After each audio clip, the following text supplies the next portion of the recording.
Hi, you're welcome to Didaskalos TV. My name is Pastor John Kennedy. In this message or this short exhortation, I want to share a few thoughts with you from the Word of God. I want to show you how to get anything you want to get from this life. I want to show you how you can make a demand on life, and life will yield to you anything that you desire and want.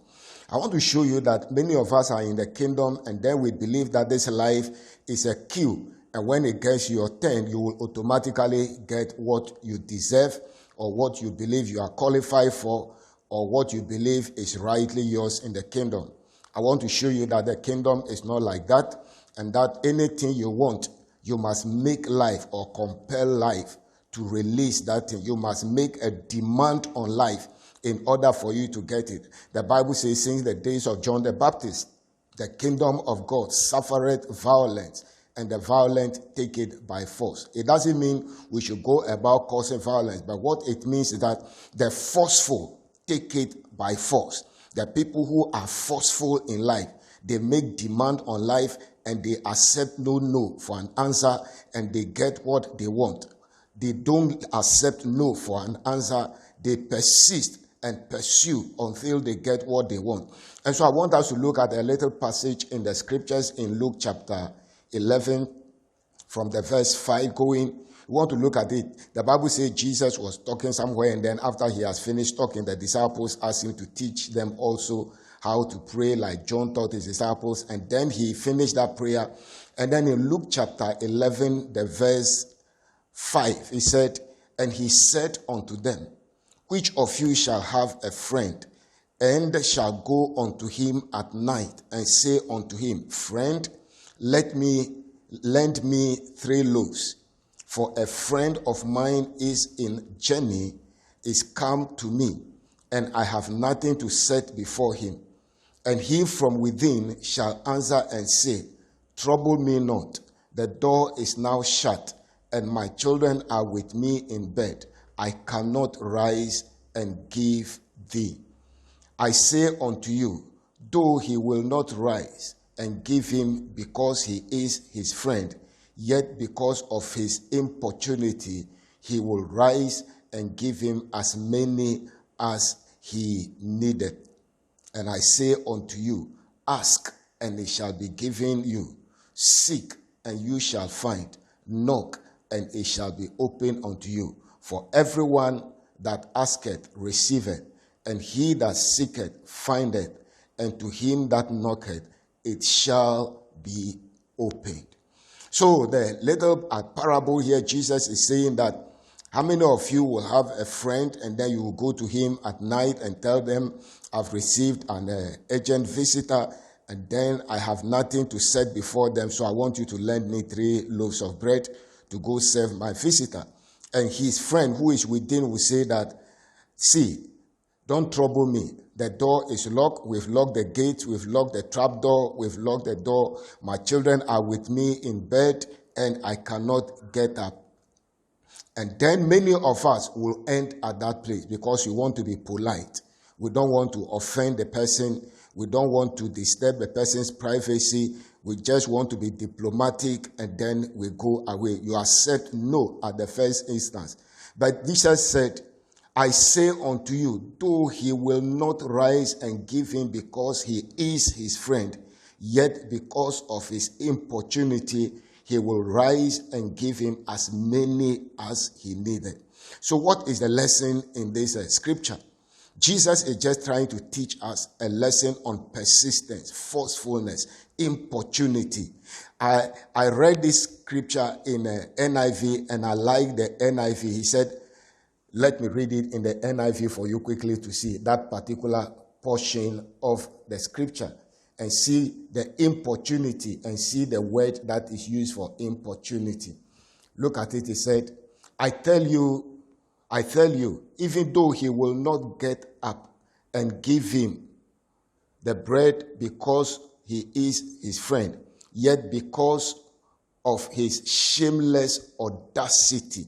So the King James says importunity, and that importunity means persistence. And then NIV is saying that shameless audacity. So it's not just audacity, shameless audacity. He has decided, let me put shame or shyness aside and let me persist. I need these loaves of bread urgently, and nothing is going to stop me. My friend is not going to stop me. His excuse is not going to stop me. Nothing is going to stop me until I compel him to give me what I want. I came to tell you this morning that you can compel life to give you what you deserve or what you want from life, even when you think you don't deserve it and others think you don't deserve it. Life is not a queue where it comes to your turn and then you receive and then you move on. Then it gets to the turn of the next person and they receive their portion, they move on. It gets to the turn of the next person and they move on. Life doesn't work like that. In the kingdom of God, overtaking is permitted. Anybody can overtake any person. Any person can be in the queue, but somebody is forceful. You remember the woman with the issue of blood. Jesus was on the way going somewhere. That woman was not part of Jesus' agenda at all. Jesus didn't plan from the house that on my way I am going to meet a woman with the issue of blood, and then she is going to ask for healing, and then I am going to heal her.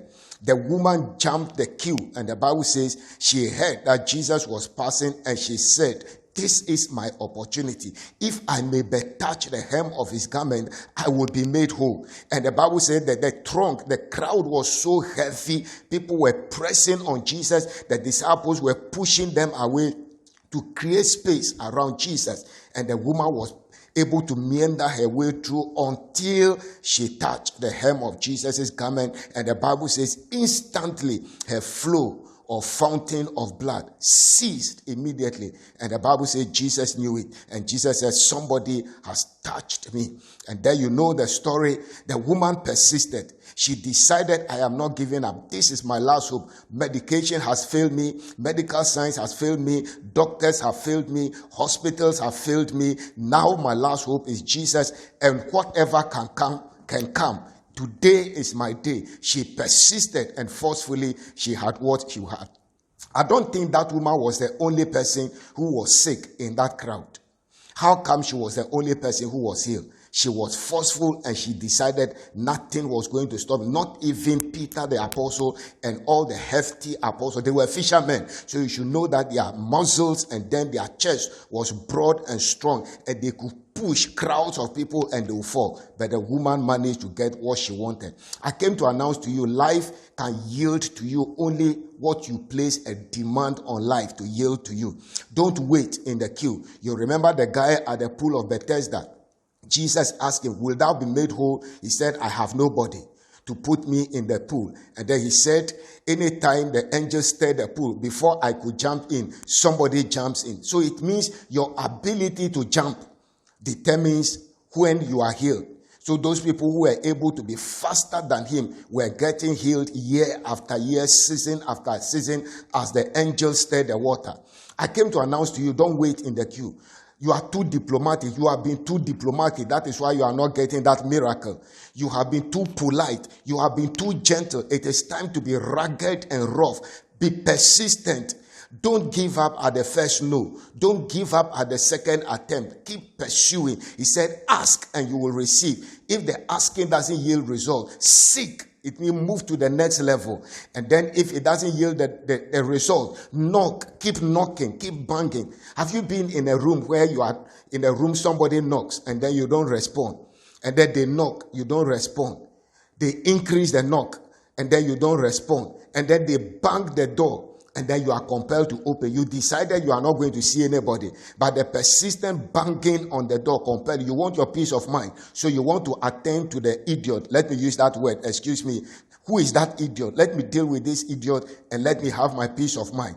You see, you claim the person is an idiot, but you were compelled to yield to the demand of that so-called idiot. Sometimes it pays to be an idiot in the sight of somebody, and even in the sight of God, in the sight of nature, in the sight of the universe, until whatever you are demanding or desiring for is yielded unto you. So Jesus said, look at the statement Jesus makes. He said, even though he will not give him because he is his friend. So it means the ground on which this guy is opening the door is not on the ground of their relationship, but it's because of his, verse 8 said, I say unto you, though he will not rise up and give him, because he is his friend, yet because of his importunity, he will rise and give him as many as he needed. Neighbor, sometimes God will not yield to you. The kingdom will not yield to your answer just because you are a child of God. Sometimes you pray and it looks like nothing is happening. You see, sometimes we don't get results just because you are a child of God. Remember, God is the God of the whole world, is the God of the universe. He is the God of the unbeliever and the God of the believer alike. The only difference when it comes to his fatherhood, he is a father to his children. But it doesn't mean the unbeliever cannot get from life what they want. Sometimes the unbelievers are more forceful than the children of the kingdom. Sometimes the unbelievers are more importunate than the people of the kingdom. So sometimes you see them getting things and then the believers are sitting down. So we are waiting on God. Oh, so what are you doing about this problem? Oh, we are still waiting on God. Keep on waiting. You will wait till Jesus comes. But the day you decide that enough is enough, I will not sit down here again. I am going to make a demand on life, and life must give to me what I want, and then you will get what you want. Jesus said, even though he will not open to him because he is his friend, yet because of his importunity, he will open. And he will not only give him the 3 loaves he is asking for, he said he will give him as many as he wants. May life yield to your persistence. May life yield to your importunity. May life yield to your shameless audacity and give you whatever you make a demand on life for. This year, I pray that none of your prayers will go unanswered because you are going to put up shameless audacity. You are going to persist and you are going to exercise importunity until God yields to your persistence, until life gives you what you desire and what you demand from that life. May God bless you. May God give you the grace. May God give you the tenacity. May God give you the audacity to persist, to push, and to be audacious and be importunate until you get what you want from life. God bless you. I remain your friend, Pastor John Kennedy. I'll see you in the next video. Stay blessed.